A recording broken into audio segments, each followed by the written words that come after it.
Hello guys, welcome to our blog Nandini daily tips. তোমরা সবাই কেমন আছো? আশা করি সবাই ভালো আছো, আমিও ভালো আছি। তো দেখো, আজকে ব্রেকফাস্টে যেটা বানিয়েছি তোমরা একবার দেখে নাও। দেখতে পাচ্ছ নিশ্চয়ই। পুরো ব্রেকফাস্টে এটাই বানিয়েছি আজকে, চাউ সকলের জন্য। তো সবাইকে দিয়েটি আমি নিয়ে এখন খেতে বসেছি। চলো ব্রেকফাস্টটা শেষ করি তবে। তো বন্ধুরা, তোমরা যারা যারা আমার চ্যানেলটাকে এখনও সাবস্ক্রাইব করোনি, তো কাইন্ডলি আমার চ্যানেলটাকে সাবস্ক্রাইব করে দাও।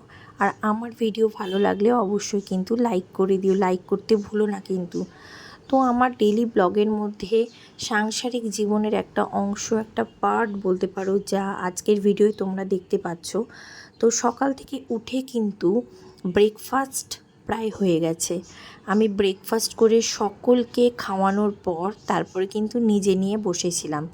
তো ব্রেকফাস্ট করা হয়ে যাওয়ার পরে আমার যে বিশেষ কাজগুলো থাকে, তোমরা দেখতেই পাচ্ছ আমি কি করছি। ওরা সেই রাত্রেবেলা খেয়েছিল, তারপরেই এখন আমি ওদেরকে খেতে দিচ্ছি। ওদের না অ্যাকোরিয়ামের বাইরে থেকে দেখলেই বোঝা যায় যে কি পরিমাণে ওরা খাওয়ার জন্য ছটপট করে। তো যাই হোক, আজকে একটু লেটই হয়ে গেছিলো ওদেরকে দিতে। তো দেখো, 3খানা অ্যাকোরিয়াম আছে, তো 3খানা অ্যাকোরিয়ামেই আমাকে একটু একটু করে খাবার দিচ্ছি আমি। তো আসল কথা কী বলো তো, প্রত্যেকটা জিনিসই না দায়িত্বের মধ্যে পড়ে। দায়িত্ব তো এড়ানো যায় না, না।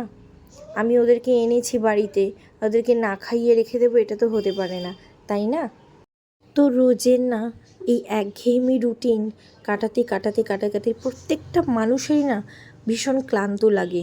সকালে ওঠো, ব্রেকফাস্ট বানাও, রান্না করো, এগুলো তো আমাদের রেগুলার মানে হ্যাবিট হয়ে গেছে, দায়িত্বও বলতে পারো। তো এগুলো করার সাথে সাথে সমস্ত কিছু যে যে বাকি কাজগুলো ছিল আমি কিন্তু সেগুলোও সারছিলাম, ঠিক আছে?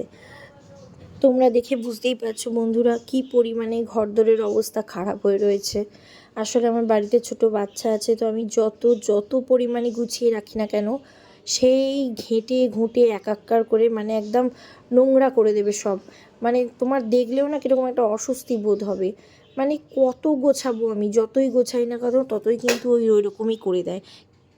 আর কি বলো তো বন্ধুরা, আমার ছেলের না একটা বিশেষ গুণ, গুণ বলবো না তো কি বলবো, গুণটা হলো ও 5টা মিনিট 5টা সেকেন্ড বলা, মানে 5টা মিনিট তো ভুল বলছি, 5টা সেকেন্ডও না কোথাও চুপ করে বসে না।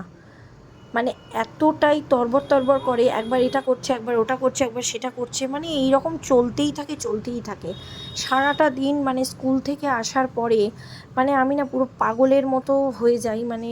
আর যেহেতু আমার গলার অবস্থাটা একটুখানি খারাপ, তো আমি চেঁচাতে চাই না, কিন্তু ও এত কাণ্ড কারখানা করে বেড়াবে যে আমাকে অটোমেটিক্যালি ওর উপর চেঁচিয়ে ফেলতে হয়। তখনই আমার একটুখানি কষ্ট হয়, কিন্তু কিছু করার নেই। তো বন্ধুরা, তোমাদের বাড়িতে তোমরা সকাল থেকে উঠে কীরকমভাবে নিজেদের কাজগুলোকে গুছিয়ে নাও, অবশ্যই কিন্তু আমাকে কমেন্ট বক্সে জানাবে। আর কি বলো তো, আজ না আমার মনটা একদম ভালো লাগছিল না।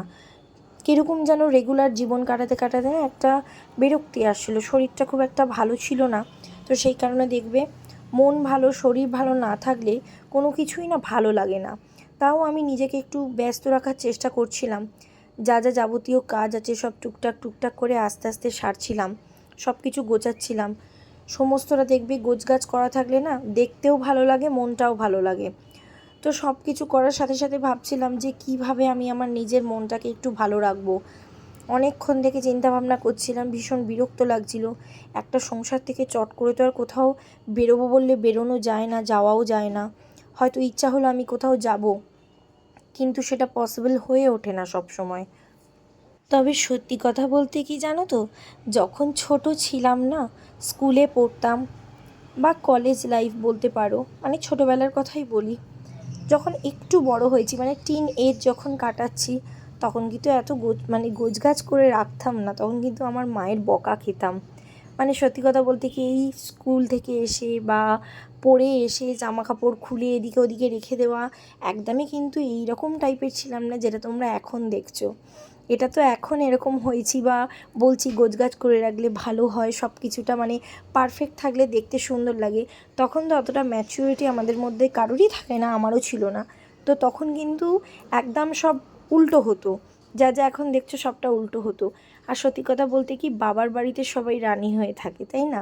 এটা সকলের ক্ষেত্রেই প্রযোজ্য, মেয়েরা বিশেষ করে।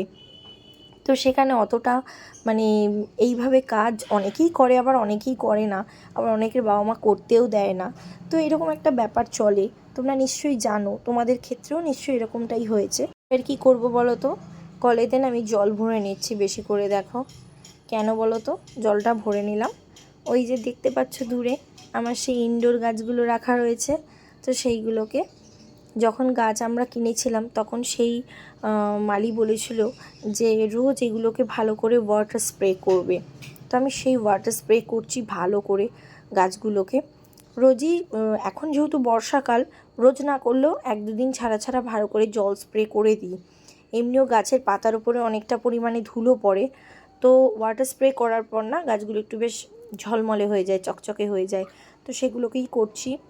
আর লাকি ট্রি গাছটাকে দেখো এইখানে রেখে দিয়েছিলাম, মাঝে মাঝে আমি ওইখানে ওই বেটা ফিশের পাশে রাখি, আবার মাঝে মাঝে আমি এই দিকে রেখে দিই। তো ভালো করে এগুলোকে জল স্প্রে করে নিচ্ছি। যদিও এতগুলো কাজ যে তোমরা দেখছো করতে, এইগুলো না আমি শান্তিভাবে করছি, একদম শান্তি মনে, মানে কোনো ঝুটঝামেলা ছাড়া। কি করে করছি বলো তো, যেহেতু আমার ছেলে নেই, ছেলে গেছে স্কুলে, তাই শান্তিভাবে করতে পারছি। নাহলে কিন্তু কোনোভাবেই কাজগুলোকে এত সুন্দরভাবে শান্তিভাবে করা যেতই না। মানে বিশ্বাস করবে না তোমরা, সামান্য রান্নাটুকুনও আমাকে শান্তি করে করতে দেয় না। মানে রান্না করতে করতে নয় আমাকে 50 বার চেঁচাতে হবে, না হলে বেরিয়ে আসতে হবে, মানে কিছু না কিছু যুদ্ধ চলতেই থাকে। তো দেখো এবার রান্নাঘরে চলে গেলাম। রান্নাঘরে গিয়ে কিন্তু আমি ভাত বসানোর জন্য তৈরি হচ্ছি। ভাতটা কিন্তু আমি গ্যাসে করে নিচ্ছিলাম। সত্যি কথা বলতে কি, আজকে কিন্তু সেইভাবে কিছু রান্না করতে লাগেনি, কারণ শুধুমাত্র আমি ভাতটাই করেছি, কারণ বাকি রান্না কিন্তু আগের দিনের সমস্তটাই প্রায় ছিল, তাই আজকে সেইভাবে কিছু রান্না করিনি। আমার ছোট বাচ্চার জন্য একটুখানি আলু ডিম সিদ্ধ দিয়েছি, আর বাকি সমস্ত রান্না মাছ বলো পুঁই শাক বলো সমস্ত কিছু কিন্তু ছিল। তো সব দেখো বন্ধুরা, সব কমপ্লিট করে কিন্তু আমি চলে এসেছি, একটু বসে আছি। তোমাদেরকে বলছিলাম না আমার মনটা ভালো নেই একদম, তো সেই কারণে দেখো আমি নিজের মনটাকে ভালো করার জন্য কিন্তু একটু সাজগোজ করা শুরু করে দিয়েছি। হালকা করে একটু লিপস্টিক লাগিয়েছি। লিপস্টিকটা কেমন লাগছে বলো তো, শেডটা তোমাদের পছন্দ? লিপস্টিকটা লাগানোর পরে কিন্তু আমি একটু বসে পড়েছিলাম নেল পলিশ পরতে। রোজের না আমরা নিজেদের প্রতি একদম খেয়াল রাখি না, কাজ বাজ সংসারের চাপে তো একটু নিজেদের যত্ন নিতে বসে গেছিলাম। তো দেখো এখানে নেল পলিশটা পরছি, এই কালারটা না আমার ভীষণ ভালো লাগে। তো কীরকম লাগছে তোমরা বলবে।